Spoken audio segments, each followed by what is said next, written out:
আসসালামু আলাইকুম। প্রিয় দর্শক, সবাইকে স্বাগত জানাচ্ছি আমাদের আজকের আয়োজনে। আপনাদের সাথে আছে আমি ওয়াহিদ ফারুকী।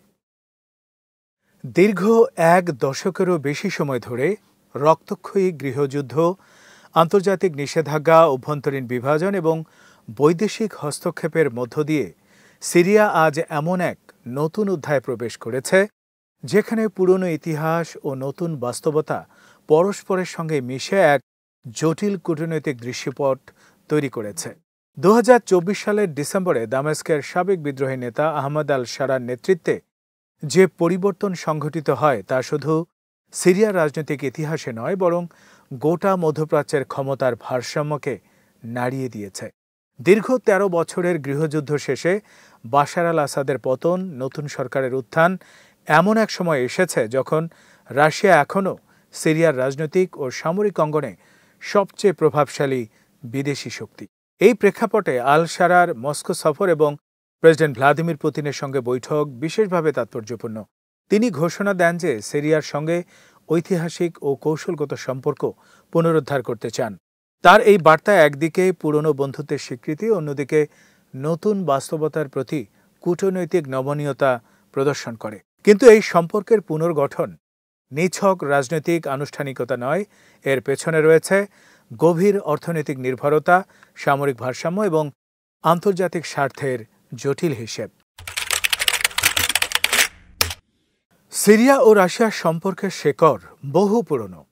1956 সালের পর থেকে সোভিয়েত ইউনিয়ন সিরিয়ার অন্যতম প্রধান মিত্রে পরিণত হয়। কোল্ড ওয়ারের সময় মধ্যপ্রাচ্যে পশ্চিমা শক্তির প্রতিরোধ করতে মস্কো দামেস্কোকে সামরিক, অর্থনৈতিক এবং প্রযুক্তিগত সহায়তা দেয়।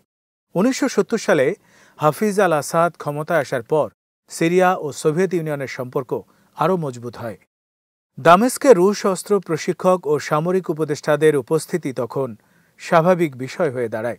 সোভিয়েত পতনের পরও রাশিয়া সিরিয়ার পাশে থেকে যায় এবং বাশার আল আসাদের আমলে এই সম্পর্ক পুনরুজ্জীবিত হয়। 2011 সালে গৃহযুদ্ধ শুরু হওয়ার পর সিরিয়া আন্তর্জাতিকভাবে বিচ্ছিন্ন হয়ে পড়ে। তখন রাশিয়া জাতিসংঘ নিরাপত্তা পরিষদে আসাদের পক্ষে একের পর এক ভেটো ব্যবহার করে। 2015 সালে যখন বিদ্রোহীরা দামেস্কের কাছাকাছি পৌঁছে যায়, তখন রাশিয়া সরাসরি সামরিকভাবে হস্তক্ষেপ করে। রুশ বিমান হামলা ও সামরিক সহায়তায় আসাদ সরকার টিকে থাকতে সক্ষম হয়। এই সময় রাশিয়া সিরিয়ার লাতাকিয়া প্রদেশে হামাইমিম বিমান ঘাঁটি স্থাপন করে, যা মধ্যপ্রাচ্যে তাদের অন্যতম শক্ত ঘাঁটি হয়ে ওঠে। কিন্তু সময়ের সঙ্গে সঙ্গে পরিস্থিতি বদলে যায়। আন্তর্জাতিক নিষেধাজ্ঞা, অর্থনৈতিক পতন ও অভ্যন্তরীণ ক্ষোভ ক্রমেই আসাদ সরকারের বিরুদ্ধে এক বৃহত্তর গণ অভ্যুত্থানে রূপ নেয়।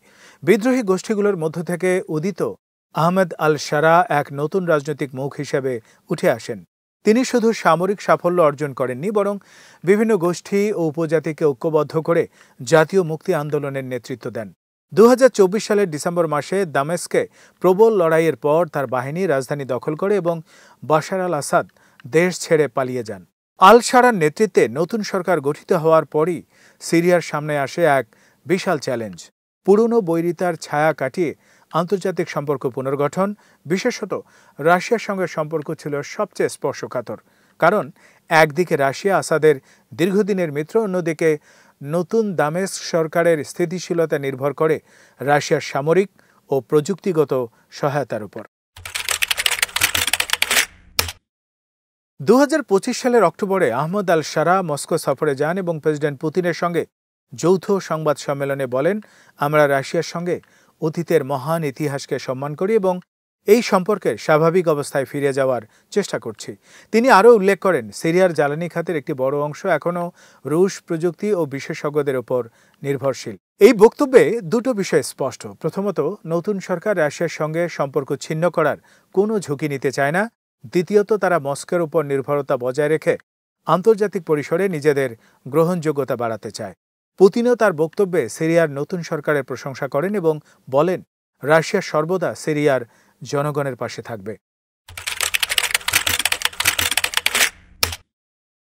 তবে এই সম্পর্ক পুনর্গঠনের পথে সবচেয়ে জটিল বিষয় হল বাশার আল আসাদের উপস্থিতি। তিনি বর্তমানে রাশিয়ার আশ্রয়ে রয়েছেন। মস্কো জানিয়েছে তাকে মানবিক কারণে আশ্রয় দেওয়া হয়েছে। রুশ পররাষ্ট্রমন্ত্রী সের্গেই ল্যাভরভ সম্প্রতি বলেছেন, আসাদ এবং তার পরিবার মস্কোতে সম্পূর্ণ নিরাপদে আছেন এবং কোনো বিষ প্রয়োগ বা হত্যা প্রচেষ্টার ঘটনা ঘটেনি। তবে আরব গণমাধ্যমে আসাদকে বিষ প্রয়োগের গুজব ছড়িয়ে পড়েছে। কেউ কেউ দাবি করছে তিনি মস্কোর এক হাসপাতালে ভর্তি ছিলেন এবং পরবর্তীতে সুস্থ হয়ে উঠেছেন। ল্যাভরভ এই খবরগুলোকে ভিত্তিহীন প্রচারণা বলে উড়িয়ে দেন। এদিকে নতুন সিরিয়া সরকার বারবার রাশিয়ার কাছে আসাদকে প্রত্যর্পণের দাবি তুলেছে। তাদের বক্তব্য হচ্ছে, আসাদ সিরিয়ার জনগণের বিরুদ্ধে ব্যাপক মানবাধিকার লঙ্ঘন, গণহত্যা ও যুদ্ধাপরাধ করেছেন। তাকে বিচারের মুখোমুখি না করলে ন্যায় বিচার প্রতিষ্ঠা করা অসম্ভব। কিন্তু রাশিয়া সেই দাবি প্রত্যাখ্যান করেছে। রাশিয়ার ইরাকস্থ রাষ্ট্রদূত আলপারুস কোত্রেশভ স্পষ্ট করে বলেন, বাশার আল আসাদকে আশ্রয় দেওয়া হয়েছে প্রেসিডেন্ট পুতিনের সরাসরি নির্দেশে এবং এই সিদ্ধান্ত পরিবর্তনের কোনো সম্ভাবনা নেই। কোত্রেশভ আরও জানান, আসাদের উপর কঠোর শর্ত আরোপ করা হয়েছে। তিনি কোনো রাজনৈতিক বা গণমাধ্যম কার্যক্রমে অংশ নিতে পারবেন না। এখন পর্যন্ত তিনি সেই শর্ত ভঙ্গ করেননি। এই তথ্য থেকে স্পষ্ট, রাশিয়া আসাদকে রাজনৈতিকভাবে নিষ্ক্রিয় রাখতে চায়, যাতে নতুন সিরীয় সরকারের সঙ্গে সম্পর্ক বিঘ্নিত না হয়। রাশিয়া একদিকে নতুন দামেস্ক সরকারের সঙ্গে সম্পর্ক রাখতে চায়, অন্যদিকে পুরনো মিত্র আসাদের প্রতি নৈতিক দায়বদ্ধতা ছাড়তে পারছে না। এই অবস্থান মস্কোর জন্য জটিল। তারা যদি আসাদকে হস্তান্তর করে, তবে বিশ্ব তাদের বিশ্বস্ত মিত্র হিসেবে ভাবমূর্তি ক্ষুণ্ণ হবে। আবার যদি তাকে চিরকাল রক্ষা করে, তবে নতুন সিরীয় সরকারের সঙ্গে সম্পর্কে টানাপোড়েন চলবে। রাশিয়ার কূটনৈতিক কৌশল তাই এখন ভারসাম্যের উপর দাঁড়িয়ে রয়েছে। একদিকে তারা দামেস্ককে সামরিক ও জ্বালানি সহায়তা দিচ্ছে, অন্যদিকে আসাদকে নিরাপদে রাখছে। এতে রাশিয়া দুটো লক্ষ্য অর্জন করতে চায়। প্রথমত, মধ্যপ্রাচ্যে তাদের প্রভাব বজায় রাখা। দ্বিতীয়ত, পশ্চিমা শক্তির বিরুদ্ধে নিজেদের বিশ্বস্ত মিত্রের ভাবমূর্তি রক্ষা করা। গৃহযুদ্ধের পর সিরিয়ার অর্থনীতি সম্পূর্ণভাবে ধ্বংসপ্রাপ্ত। অবকাঠামো, জ্বালানি, কৃষি সব ক্ষেত্রেই বিপর্যয় নেমেছে। এই প্রেক্ষাপটে রাশিয়ার প্রযুক্তি ও বিনিয়োগ সিরিয়ার পুনর্গঠনে অত্যন্ত গুরুত্বপূর্ণ। আল শারা সরকার রাশিয়ার সঙ্গে নতুন করে অর্থনৈতিক চুক্তির মাধ্যমে জ্বালানি খাত পুনরুজ্জীবিত করার পরিকল্পনা নিচ্ছেন। বিশেষ করে রুশ কোম্পানি গ্যাসপ্রম ও রোসনেক সিরিয়ার গ্যাস ক্ষেত্র পুনরায় চালু করতে আগ্রহ দেখিয়েছে। রাশিয়া চায় সিরিয়ায় তার সামরিক উপস্থিতি বজায় রেখে অর্থনৈতিক প্রভাবও বিস্তার করতে। এজন্য তারা নতুন বন্দর সুবিধা, বিমান ঘাঁটি সম্প্রসারণ ও অস্ত্র সরবরাহের মতো বিষয়গুলো আলোচনায় রেখেছে। দামেস্ক এসব প্রস্তাবে আগ্রহী, কারণ যুদ্ধবিধ্বস্ত অর্থনীতিকে পুনরুজ্জীবিত করতে বিদেশি বিনিয়োগ ছাড়া কোনো বিকল্প নেই।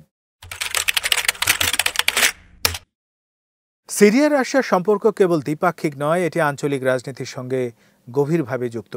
একদিকে ইসরায়েল নিয়মিত সিরিয়ার ভেতরে বিমান হামলা চালাচ্ছে, অন্যদিকে ইরান সিরিয়ার মাটিতে নিজের প্রভাব বজায় রাখছে। তুরস্ক উত্তর সিরিয়ায় কুর্দি বিদ্রোহ দমন করতে সামরিক অভিযান চালিয়ে যাচ্ছে। এই তিনটি দেশে নিজেদের নিরাপত্তা ও স্বার্থের নামে সিরিয়ার ভেতরে হস্তক্ষেপ করছে। এই জটিল বাস্তবতায় রাশিয়া সিরিয়াকে নিজের কৌশলগত ঘাঁটি হিসেবে ধরে রাখতে চায়। তাদের লক্ষ্য মধ্যপ্রাচ্যে পশ্চিমা প্রভাবের বিরুদ্ধে এক স্থায়ী ভারসাম্য সৃষ্টি করা। পাশাপাশি সিরিয়ার নতুন সরকারকে সহযোগিতা করে রাশিয়া প্রমাণ করতে চায় যে তারা শুধু স্বৈরাচার নয়, বরং পরিবর্তন পরবর্তী পুনর্গঠনেও অংশীদার হতে পারে।